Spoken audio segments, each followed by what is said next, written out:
Meron dalawang paraan para makapag-register sa Metro Bank online banking.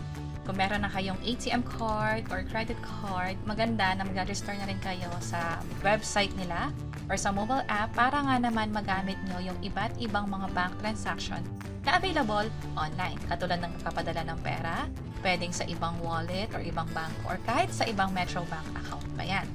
Pwede rin cash pick-up, pwede magpadala sa Cebuana de Villiers, M. de Villiers, LBC at marami pang iba. Isa lang yan sa mga features or pwedeng gawin dito sa Metro Bank online. Pwede rin magbayad ng bills, magbayad gamit ang QR code, mag-load, mag-cardless withdraw at mag-open ng time deposit at marami pang iba dito.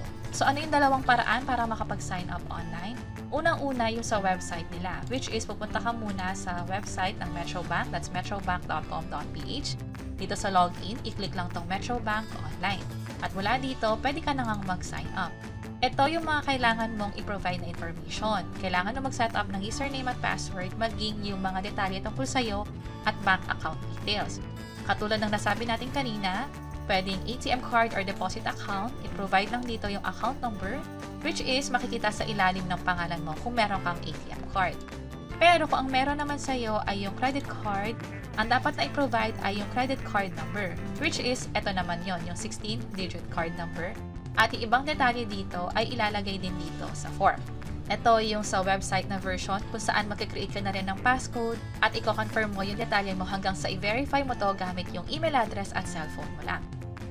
Sa mobile app naman ng Metro Bank, i-download nyo lang ito sa cellphone ninyo. At mula doon, pwede na kayong makapag-sign up online. Hihingin din yung detalye tungkol sa account number ninyo or yung sa 16-digit card number.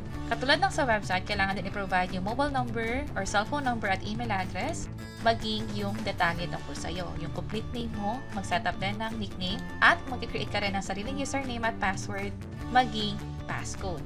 So, halos pareho lang yung proseso hanggang sa magkaroon ka na ng confirmation na successfully nakapag-sign up ka na sa Metro Bank online. Bali, ang pagpapa-approve ng account ay gagawin lang online. Hindi na kailangan pumunta sa branch, hindi na kailangan pumunta sa ATM. Instead, yung may receive na code via email address and via cellphone number, yun na yung pwede magamit para ma-approve nga yung account ninyo. Online lang din. At kung ano man yung preferred ninyo, mapa-online man yan, I mean sa website or sa mobile app nila, pwede nyo nang i-check itong mga video tutorials sa bandang baba o yung mga link ay nasa description or comment section below kung paano nga ba mag-sign up, mapa-website man yan or mapa-mobile app man yan. Sana makatulong and see you sa mga next videos. Bye-bye!